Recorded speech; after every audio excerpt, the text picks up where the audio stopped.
Hello friends, welcome to my YouTube channel. તો આજે આપણે બનાવીશું નડિયાદની ફેમસ દાળ પૂરીની રેસીપી। તો આ દાળ પૂરીની દાળ રેગ્યુલર દાળથી થોડી અલગ હોય છે, જેને ગ્રેવી અને સ્પેશિયલ મસાલા સાથે એકદમ ટેસ્ટી બનાવવામાં આવે છે અને ટેસ્ટી દાળને પૂરી સાથે ખાવામાં આવે છે। તો ચાલો આપણે શરૂઆત કરીએ નડિયાદની સ્પેશિયલ દાળ પૂરીની રેસીપી બનાવવાનું। તો એના માટે મેં અત્યારે એક બાઉલ ચણાની દાળ લીધી છે, જેને મેં 2 થી 3 કલાક માટે પાણીમાં પલાળી રાખી હતી અને બરાબર પાણીથી વોશ કરી લીધી છે। ત્યાર પછી મેં અડધો બાઉલ ઘઉંનો લોટ લીધો છે, અડધો બાઉલ મેંદો છે। ત્યાર પછી આપણે સ્પેશિયલ મસાલા બનાવવા માટે મેં 2 નંગ લાલ સૂકા મરચાં લીધા છે, 8 થી 10 નંગ મરી છે, 5 થી 7 નંગ લવિંગ છે, સૂકા ધાણા છે, વરિયાળી છે, જીરું છે, તજ છે, તમાલપત્ર છે। ત્યાર પછી ઓનિયન છે, ટોમેટું છે, ગ્રીન મરચાં જે મોરા આવે છે તે લીધા છે, લસણ છે, આદુ છે અને લીલા કોથમીર છે। તો ચાલો આપણે શરૂઆત કરીએ નડિયાદની સ્પેશિયલ દાળ પૂરી બનાવવાનું। તો સૌપ્રથમ આપણે આ જે દાળને પલાળી રાખી હતી તેને આપણે બોઇલ કરવાની છે। તો એના માટે મેં ગેસ ઉપર એક કુકર લીધું છે અને આ જે દાળ છે એ આપણે એડ કરીશું અને જેટલી દાળ લીધી હોય એનાથી ડબલ આપણે પાણી એડ કરીશું।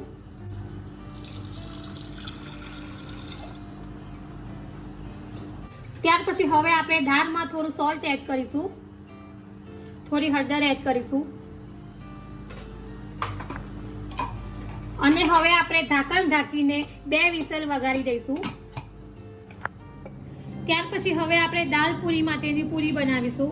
તો એના માટે અત્યારે આપણે અડધો બાઉલ મેંદો લઈશું, ત્યાર પછી આપણે અડધો બાઉલ ઘઉંનો લોટ લઈશું। આપણે બંને લોટ સરખા પ્રમાણમાં જ લઈશું। ત્યાર પછી આપણે થોડું સોલ્ટ એડ કરીશું। ત્યાર પછી હવે આપણે 1 ચમચી સુગર એડ કરીશું।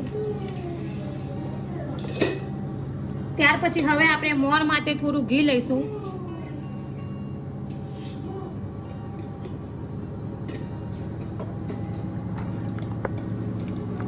અને હવે આ બધી વસ્તુને આપણે બરાબર મિક્સ કરી લઈશું અને હવે આપણે થોડું થોડું પાણી એડ કરતા જઈને જે પૂરી માટેનો લોટ આવે છે તેવો જ લોટ બાંધી દઈશું।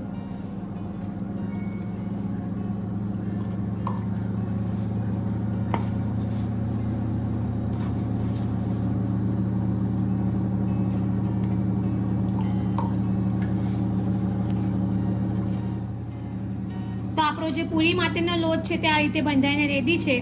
હવે આપણે 10 મિનિટ માટે રેસ્ટ આપીશું। ત્યાર પછી હવે આપણે આ જે સૂકા ધાણા છે, વરિયાળી છે, જીરું છે, આ બધી જ વસ્તુને આપણે ગેસ ઉપર રોસ્ટ કરી લઈશું। તો એના માટે મેં અત્યારે એક નાની નોનસ્ટિક પેન લીધી છે, જેમાં આપણે આ બધી વસ્તુ એડ કરી લઈશું। ત્યાર પછી આ તમાલપત્ર છે એ પણ એડ કરી લઈશું અને 2 થી 3 મિનિટ માટે આપણે એને રોસ્ટ કરી લઈશું, જેથી બધી વસ્તુ છે તે એકદમ સરસ રીતે શેકાઈ જશે। તો લગભગ 2 થી 3 મિનિટ થઈ ગઈ છે અને આપણી જે આ બધી વસ્તુ છે તે એકદમ સરસ રીતે રોસ્ટ થઈ ગઈ છે। તો હવે આપણે આને થોડું ઠંડુ પડવા લઈશું અને ત્યાર પછી આપણે એને મિક્સચરમાં ક્રશ કરી લઈશું। તો હવે આ જે બધી વસ્તુ છે તે ઠંડી પડી ગઈ છે, ત્યાર પછી હવે આપણે એને મિક્સચરમાં ક્રશ કરી લઈશું। તો આપણો જે દાળમાં એડ કરવા માટેનો સ્પેશિયલ મસાલો છે તે આ રીતે ક્રશ થઈને રેડી થઈ ગયો છે। તો આ મસાલા સાથે આપણી જે દાળ છે તે બહુ જ ટેસ્ટી એવી બનશે અને અહીંયા તમે આ મસાલાને દાળ સિવાય શાકમાં પણ ઉપયોગમાં લઈ શકો છો અને ગરમ મસાલા તરીકે પણ ઉપયોગમાં લઈ શકો છો। ત્યાર પછી હવે આપણે આગળની પ્રોસેસ કરીશું। ત્યાર પછી હવે અહીંયા મેં ડુંગળી લીધી છે, જેને આપણે મિક્સચરમાં ક્રશ કરી લઈશું અને આપણે પાણી ઉમેર્યા વગર જ એને ક્રશ કરીશું। તો આપણી ડુંગળીની જે પેસ્ટ છે તે રેડી છે। ત્યાર પછી હવે આપણે એને એક બાઉલમાં બહાર કાઢી લઈશું। ત્યાર પછી હવે આપણે ટામેટાની પ્યુરી બનાવીશું। તેના માટે મેં ટામેટું લીધું છે, ત્યાર પછી આપણે મોરા મરચાં લઈશું, ત્યાર પછી આદુનો ટુકડો છે એ લઈશું, ત્યાર પછી આપણે લસણની કળી લઈશું અને આ બધી વસ્તુને આપણે મિક્સચરમાં ક્રશ કરી લઈશું। તો આ રીતે ટામેટાની જે પ્યુરી છે એ ક્રશ થઈને રેડી છે। ત્યાર પછી હવે આપણે આગળ દાળનો વઘાર કરીશું। તો લગભગ 2 વિસલ વાગી ગઈ છે અને આપણી જે દાળ છે તે એકદમ સરસ રીતે કૂક થઈ ગઈ છે। ત્યાર પછી હવે આપણે દાળનો વઘાર કરીશું। દાળનો વઘાર કરવા માટે મેં અત્યારે ગેસ ઉપર એક પેન લીધી છે, ત્યાર પછી આપણે તેમાં 4 ચમચી ઓઇલ એડ કરીશું।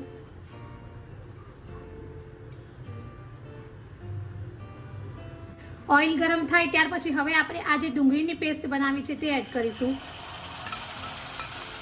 અને હવે આ ડુંગળીની પેસ્ટને આપણે 2 થી 3 મિનિટ માટે એકદમ સરસ રીતે સાંતળી લઈશું, જેથી ડુંગળી કાચી ન રહી જાય. તો લગભગ 2 થી 3 મિનિટ થઈ ગઈ છે.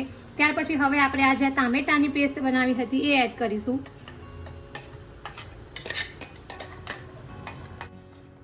તો હવે આપણે ટામેટાની પ્યુરીને પણ 2 થી 3 મિનિટ માટે સાંતળી લઈશું.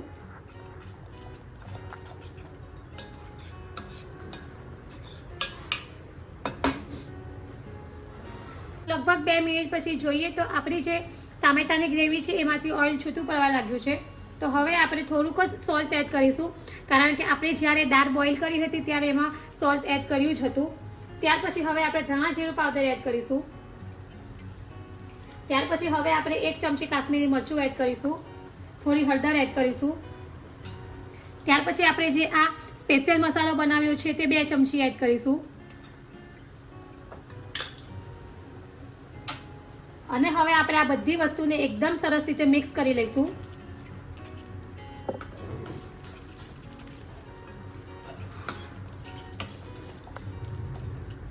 ત્યાર પછી અહીંયા મેં 1.5 થી 2 ચમચી ચણાનો લોટ લીધો છે અને આપણે તેમાં થોડું પાણી એડ કરીશું.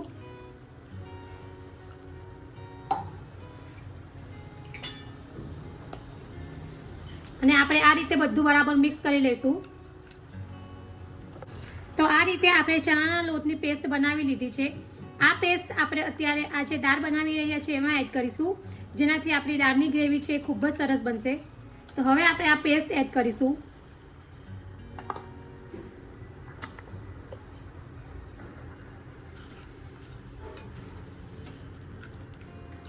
અને આ રીતે બધું બરાબર મિક્સ કરી લઈશું. ત્યાર પછી હવે આપણે થોડું પાણી એડ કરીશું અને 1 થી 2 મિનિટ માટે આ પેસ્ટને આપણે એકદમ સરસ રીતે ઉકળવા દઈશું.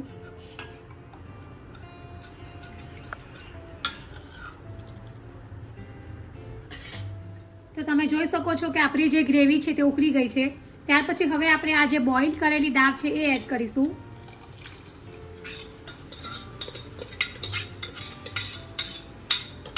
દાળ આપણે આ રીતે થોડી આખી રહે તે ટાઈપની જ બોઇલ કરવાની છે, જેથી આપણે જ્યારે ખાશું ત્યારે એનો સ્વાદ ખૂબ જ સરસ આવશે.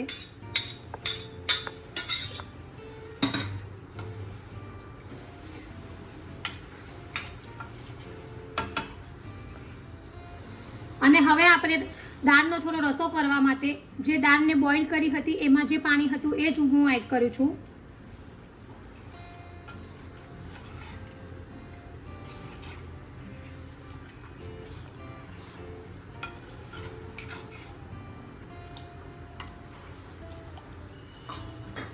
અને હવે મીડિયમ ગેસ પર 7 થી 8 મિનિટ માટે આપણે એને એકદમ સરસ રીતે ઉકળવા દઈશું.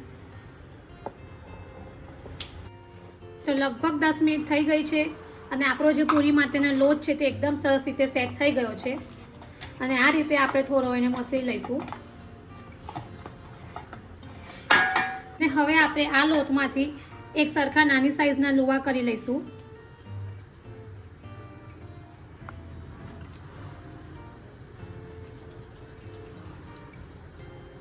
તો હવે આપણે આ રીતે એક લુવો પાટલી પર લઈશું અને એમાંથી પૂરી વણી લઈશું.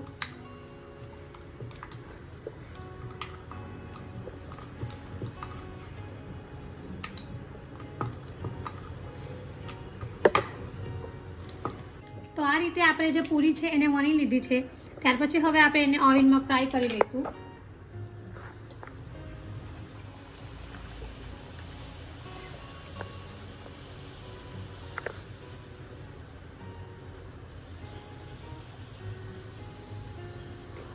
તો આપણી પૂરી જે છે તે આ રીતે ફ્રાય થઈને રેડી છે. હવે આપણે તેને એક બાઉલમાં બહાર કાઢી લઈશું. બીજી બધી પૂરીને પણ આપણે આ જ રીતે ફ્રાય કરી લઈશું. તો આપણી જે દાળ પૂરી સાથે ખાવા માટેની પૂરી છે એ આ રીતે બનીને રેડી છે. તો લગભગ 7 થી 8 મિનિટ થઈ ગઈ છે અને આપણી જે દાળ છે તે આ રીતે બનીને રેડી છે. ત્યાર પછી હવે ઉપરથી આપણે થોડા કોથમીર એડ કરીશું અને આ રીતે બધું બરાબર મિક્સ કરી લઈશું. અને હવે આપણે એને સર્વિંગ પ્લેટમાં સર્વ કરીશું.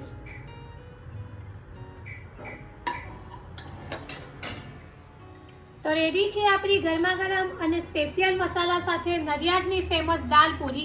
તો ફ્રેન્ડ્સ, જો તમે આવી દાળ પૂરીની રેસીપી ક્યારેય ટ્રાય ન કરી હોય તો એકવાર જરૂરથી ટ્રાય કરજો અને કમેન્ટ બોક્સમાં મને જણાવજો કે તમને મારી આ રેસીપી કેવી લાગી છે. જો તમને મારી આ નડિયાદની ફેમસ દાળ પૂરીની રેસીપી પસંદ આવી હોય તો મારી ચેનલને લાઇક અને શેર જરૂરથી કરજો અને આવી જ બીજી નવી નવી રેસીપીઓ જાણવા માટે મારી ચેનલને સબસ્ક્રાઈબ કરવાનું ભૂલતા નહીં. તો ફરી પાછા આવા જ નવા વિડીયો સાથે મળીશું. ત્યાં સુધી bye bye and thank you for watching my video.